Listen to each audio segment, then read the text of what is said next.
So what we should have by now is our bird able to shoot, and butterflies flying off the top of the screen and shooting, butterflies' wings flapping. And now what we want to do is make it so the butterflies go away when we shoot them, right?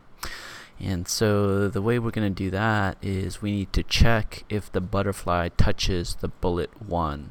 Right. Eventually we're going to have bullet 2 and bullet 3 in the mix, but for now all that the bird is shooting is bullet 1. So if we go over here to butterfly 1, we can check for that, and if you look at the code here, this here is when you want the butterfly to come out. This go to is going to put him on the top right corner of the map. This repeat 14 here is going to get him off of the edge of the screen, and this repeat until touching edge is going to make him fly from the right side of the screen to the left side of the screen before hiding. Right. So where do we need to check if he's touching the bullet? Well, right here is where he's flying across the screen, right? So here's where we would want to check. And how do we check? Well, we go to control, and the only way to check for anything in programming is with an if statement. So we're going to grab that if, we're going to put it inside of this repeat until touching edge, and we are going to say under sensing, if touching bullet 1. Right? And so if he's touching bullet 1, what do I want him to do? Well, I want him to first make this chirp sound. Right? I don't know if you could hear that, but right, and that's kind of like a death throw of the bullet of the butterfly. So I'm going to go under sound, and I'm going to say start sound, put it right here, chirp, and I'm also going to hide. So if I go to looks, I can say hide. Right? And so if we go ahead and play that, we'll see how that goes. I'm going to, so the butterfly goes away, but the bullet doesn't go away, right? But I want the bullet to go away, or else the butterfly, or else the bird would be too powerful, right? So if I go to bullet 1, and I also want to check here, right? And where do I want to check? Well, this is where the bullet 1 is starting out as a clone, and this is the repeat until touching edge, which is moving the bullet across the screen, right?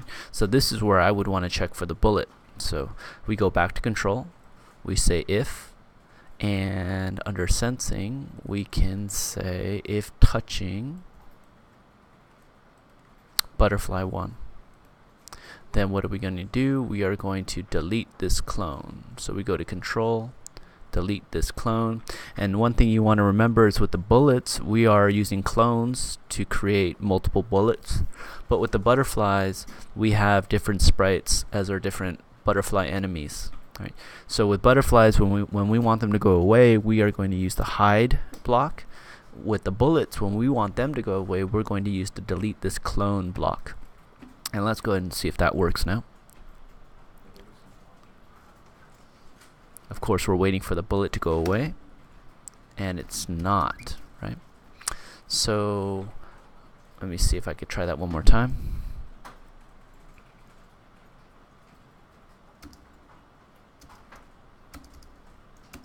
Oh, okay, so the butterfly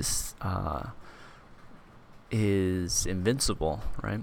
So let's see if we can get that to not happen by putting a small weight in here, right? Let's put a weight 0.01 seconds. Right?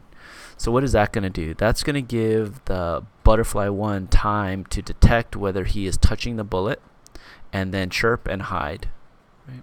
Before the bullet will delete this clone. So let's see if that works.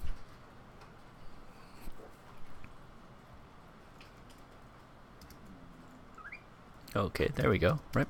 And so I guess now what you want to do is make it so that the other butterflies also go away when they touch the bullet 1.